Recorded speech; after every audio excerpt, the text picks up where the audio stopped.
everyone, I'm Dylan Randazzo. Welcome to the Dill Pickle Movie Network, and welcome to my review of the Academy Awards that happened Sunday night. I'll just call them the 2025 Academy Awards because I don't have it in front of me, so I don't know if it was the 97th, 98th. I think it was the 97th, but so you don't go in the comments and quote me on that. I'll just say the awards celebrating the films of 2024 that take place in 2025. So years and years and years from now, when I say, oh yeah, what won in 2024? Nora, and someone will fight me and say, no, it was Oppenheimer, then we can have that whole debate because it happens a year later, even though it's for the movies the year before. It's the issue we run into Picture This. We run into that issue with Picture This all the time, but that's okay. If you want to find out my thoughts on the 10 nominees that were nominated for Best Picture and hear Chad's thoughts as well, you can check out our episode of Picture This. That should be dropping later this week. But this is just a little bit of a debrief on the awards themselves. I want to look at, first off, my record this year, which was not bad. It was 17 for 23, not terrible. Next year, we go back to 24 awards because they're adding a casting category. So I think it's going to be real fun to kind of get back to that even 24 number. It's easier to do math and percentages with a number like 24 than a prime number like 23. It's just the way my brain works. My best record so far is still 2013, and this is the debate we just ran into, the Oscar ceremony of 2014 for the films of 2013. That was the year 12 Years a Slave won, and Gravity won Best Director and won a bunch of text. That is the year I went 22 for 24. I only got editing and animated short wrong. But looking at this crop of winners, I mean, I did pretty well. Even the categories I got wrong, like animated feature, that obviously went to Flow, documentary feature went to No Other Land. Those were things that I was potentially predicting. It was like my backup upset pick.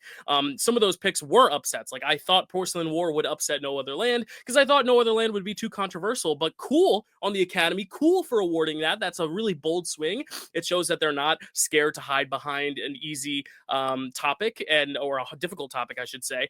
They don't take the easy road out, I should say. So really cool to see that. Flow, obviously, with the Academy becoming more international, just something we got to keep an eye on now because Boy and the Heron and Flow back to back, as well as like Guillermo del Toro's Pinocchio, they're going more in the art house vein than they are the populist way with animated feature. Whereas like pre-pandemic, pre-COVID, it was all populist. It was Pixar all the time, Disney all the time, Frozen, all that stuff. But I was happy to be wrong in those categories, even though I love Wild Robot and Porcelain War. It was really cool to see Flow and No Other Land get the wins because I think those are the films that need them more, if you will. Sound was one where I was wrong. Obviously, I predicted a complete unknown. That was my big upset pick, though. Dune was the favorite. So if I had just gone with like the favorites across the board, I probably would have predicted Dune Part 2 there. I probably would have predicted No Other Land and documentary. I still would have gone with Wild Robot and animated. I was still surprised by that award, even though I will give credit to Carly and Matt who are listening. They predicted it. So good job, guys. Then moving on, I mean, editing was such a toss-up. We really didn't know who the editing award was going to go to because the Ace Eddies happened after the Oscars this year. And the time I'm recording this, they still haven't happened. So we don't even know what's winning the Ace Eddie. I assume it will be Anora now, considering Anora won the Oscar. But really, this was just Best Picture, most passion, that's where it went. They really love Sean Baker so much. He won 4 awards on the night, which ties Walt Disney's record for the single most awards for a single person in one night. Bong Joon-ho also got 4 trophies, but one of them was technically for the country of South Korea, not for Bong Joon-ho. So technically, he only got 3 to his name, where Sean Baker got all 4. Walt Disney got 4 way back when in the 30s or 40s. He got 3 for, I believe, animated shorts, and then 4th one for, I believe it was a documentary. The thing is, that's multiple films. Whereas Sean Baker won all 4 of his awards for a single film. So the passion was just there for Anora, and that's kind of the big story of the night, is Anora, which has been having such a weird award season. You know, it only won Critics' Choice Best Picture and nothing else that night. It didn't win any Globes, didn't win any SAG Awards, yet it still surprised in some unconventional categories of BAFTA. Like no one thought Mikey Madison was going to win at BAFTA. She wins. It gets casting. Here we see she wins, and I think by the end of the night, it wasn't as much as a surprise, but I did predict Mikey Madison, so I'm very proud of that pick as well. I know Demi Moore gave a hell of a performance, and I think her performance will age well. I think it'll be known as one of the great horror performances, but I think Mikey Madison is Anora in the fact that, like, if you're so passionate about that film that you're giving it picture, screenplay, director, and editing, and it didn't win actress, I understand the debate where it should just be the best performance, yes, but like, if that is the best film of the year, and the film is her, and you don't think she's the best performance of the year, then you probably don't think Anora is the best film of the year. That's just kind of how it is. It's like kind of with Oppenheimer. If Oppenheimer's your favorite film of the year, there's a good chance Cillian Murphy is also your favorite performance just because he is that movie. That movie does not work without him. Whereas like people loved Paul Giamatti last year, even if your favorite film wasn't The Holdovers, you might still love Paul Giamatti.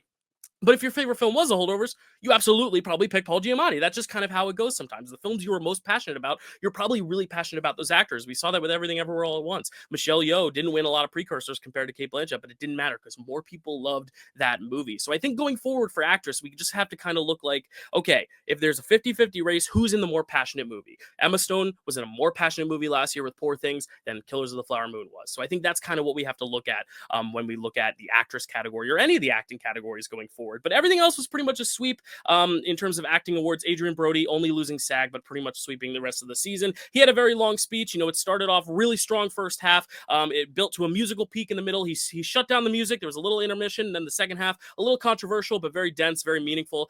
Some big topics about anti-Semitism. Wait, am I just describing The Brutalist? His speech was kind of like The Brutalist. It was way too long, but a lot of people were still engaged with it because they were leaning in to figure out what was going to happen. And it is very controversial, but still the people who love it, and the people who hate it still respect the speech, I think. So I don't know. That's my comparison. I thought it was funny that he gave the longest speech in Oscars history when he's in one of the longest movies ever nominated for Best Picture in Oscars history. But really, it was Nora's night. The only other categories I got wrong were live action short and animated short, which, like, the short categories at this point, we can just kind of juggle whatever precursors and just kind of throw them out the window because really the short films, it depends every year. I mean, they could have gone based on titles with, like, I Am a Robot. It's a cool title, I guess. But even in The Shadow of the Cypress, like, that's not the coolest title in that bunch. The coolest title in that bunch is Yuck. So I don't know. I mean, that stat stays true, that the animated shorts either have no dialogue at all or only English. That stat does remain true because In the Shadow of the Cypress didn't have any dialogue. So we should have known that stat would hold true. It's just I predicted Wander to Wonder instead of In the Shadow of the Cypress. But in terms of predicting winners, I mean, I was pretty much, on the money. I mean, I'm not going to brag, but I did pretty well. I didn't do as well as some friends out there. Like, I went with the Dune upset and sound. I just didn't think the passion was there behind Dune. I thought Complete Unknown would get something, but Complete Unknown and Nickel Boys are the only two Best Picture winners, or Best Picture nominees, I should say, that didn't get anything at all. So I did at least have some justification in predicting that Complete Unknown would get something because most of the nominees did. I mean, Substance got an award, Conclave got an award, Wicked got 2 awards. So they really did spread the wealth a lot. I mean, there were some cringy moments, obviously, the song category with El Mal. There was a very controversial debate in our Discord because, they started singing a song at the mic and then everyone was kind of playing them off and then laughing them off. And then it became uncomfortable. And thank you to Emilia.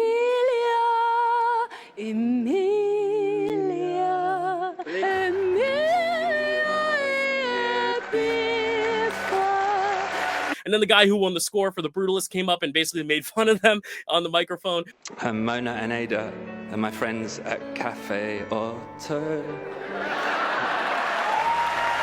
So if you're a fan of The Brutalist and not a fan of Emilia Perez, I think you had a pretty fun night. But if you are a fan of Emilia Perez, you still got 2 awards, a big drop, a big fall from grace that we'll be studying in Oscars history forever, really, because that was a film that got 13 nominations, only left with 2 wins, and one of them was an acting prize where she was kind of void of all the drama. And then, of course, there was some drama after the awards, but I don't have time to get into that right now. First of all, I'm very, very sorry that you and so many Mexicans felt offended. I don't share your opinion.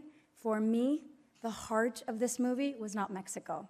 We weren't making a film about a country. And these women could have been Russian, could have been Dominican, could have been Black from Detroit, could have been from Israel, could have been from Gaza. But all in all, a really good ceremony. I thought Conan O'Brien did such a good job. I do think his promise to keep things on time was a little faulty. I mean, obviously, if you're a Hulu user and you don't have the Hulu with ads, or you do have Hulu with ads, you don't have Hulu Live TV, whatever it is, your broadcast cut off at 10:30. I mean, the Oscars were scheduled till 10:30, and that was the rule. Hulu was streaming the Oscars, and then it changed to American Idol at 10:30, but no one told Hulu, hey, the Oscars are still going. They're going long. Even with that extra half hour that they tacked on, it still went over. I mean, that's just what the Oscars are. They always go over, even if you were to try to silence people and play them off. I mean, you're going to have Adrian Brody's who say, no, let me talk. You're going to have these unnecessary Bond montages, which, like, good singing, good dancing. I loved Margaret Qualley in it, but, like, it was a little unnecessary, especially because you're not getting the actual songs of the singers from the Bond films. Like, if you had Paul McCartney out there singing Live and Let Die, if you had Adele come out and sing Skyfall, like, then we're in a different territory. Then we're like, whoa, like, this is pretty epic. But it just felt a little unnecessary, especially with the whole Amazon Amazon News. It just felt a little like, okay, all right, next. I think that kind of halted the momentum a little bit for the night, but the first half of the show was really running smoothly. I thought Conan's jokes in the beginning were great. They were tasteful. They were a little political, but not too political. There were actually good digs at the actors. Carla Sofia Gascon rightfully took all the negativity from Conan, like he was giving it at her, which she deserved, but like honestly, took it like a champ. Good for her. It was just a very interesting opening. I thought the Wicked opening with Cynthia Erivo singing Home from The Wiz and Ariana Grande singing Somewhere Over the Rainbow and then them singing Defying Gravity. I mean, that was a perfect way to open the show because I think we saw with the clips montage that the songs this year just weren't that good. So I think it was great to actually focus on the music that people loved this year in cinema, even if they weren't original songs. So overall, thought it was a pretty great night. Justice for Michelle Trachtenberg, who was not in the in memoriam. Justice for Olivia Hussey, who was not in the in memoriam. Tony Todd, and the biggest glaring omission from the in memoriam, I just gotta say it. He was in one of the most winningest films in Oscar history, Titanic. He was also in one of the other most winningest films in Oscar history, Lord of the Rings, Return of the King. Where was Bernard Hill? You're just going to ignore a man who was the face, not the face, but he was the captain in Titanic. He was the king in Lord of the Rings. Like, really? Return of the King. It's in the title. I know it's talking about Aragorn, but please, come on.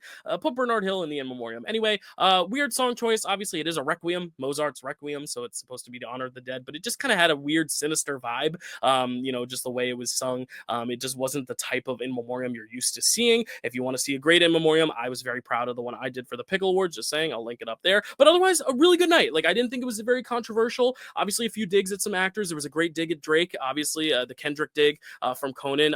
Well, we're halfway through the show, which means it's time for Kendrick Lamar to come out and call Drake a pedophile. Don't worry, I'm lawyered up. Anyway. It was just a really solid night. I mean, there were so many great little bits that didn't overstay their welcome, like Ben Stiller jumping up for production design from the pit. I just thought all the little moments were really, really solid. I thought the speeches were solid. Kieran Culkin's little comedy routine at the top was a little uncomfy at times, but also pretty oddly charming. I mean, that's just what Kieran Culkin is. He makes you uncomfortable, but he's also so endearing that you have to lean in and listen. I thought Mikey Madison's speech was short but sentimental, and obviously she's very grateful, and it was really great to see. Zoe Saldana put on the tears. Of course, she's so honored, and I am so happy for her as a fan of the Guardians movies and especially the Avatar films that she finally has one. For that film, probably not the one I would have given it for, but I'm just very happy for her. Also, Isabella Rossellini wearing blue velvet to the Oscars and sitting with Laura Dern in the audience for the tribute to David Lynch. I mean, that was so beautiful. I wish there was a little bit more of a tribute for David Lynch, but I know Gene Hackman's death was so soon and so recent that they wanted to kind of focus the in memoriam opening on him, and Morgan Freeman making a very rare public appearance to honor his friend. So all in all, very solid night. I thought the show moved pretty well. Obviously, it went over long, but I thought it was a very entertaining night. And if you are an Anora fan like me, you had a good time watching it. But that's kind of it. That's all I got. We went through the awards I lost and why I lost them. I understand why. I'm not surprised Flow won. I'm not surprised No Other Land won. Like, this is a really solid lineup of winners, and I'm not very upset at a lot of them. So that's a very rare thing. There's usually some years where I'm like, I don't know if I would have done that, but here, I mean, all the wins seem pretty deserved, pretty much across the board. Maybe not song for me, but you know what? It keeps it funny because Diane Warren, she's the Terminator. She's going to keep coming back and coming back and coming back. But thank you guys so much for watching this video. If you want to check out Picture This, as I said, end of the week, we will be dropping it. A very long episode, I'm sure, of 10 breakdowns for 10 films that we loved so much this year. Some we loved, some we didn't. We will talk about it, Chad and I. But thank you for joining me along the ride for this Oscar season. And yes, Brazil, I know I didn't forget about you. Brazil, congratulations. What a cool win. I'm still here. A cool piece of Oscar history, this little engine that could film. But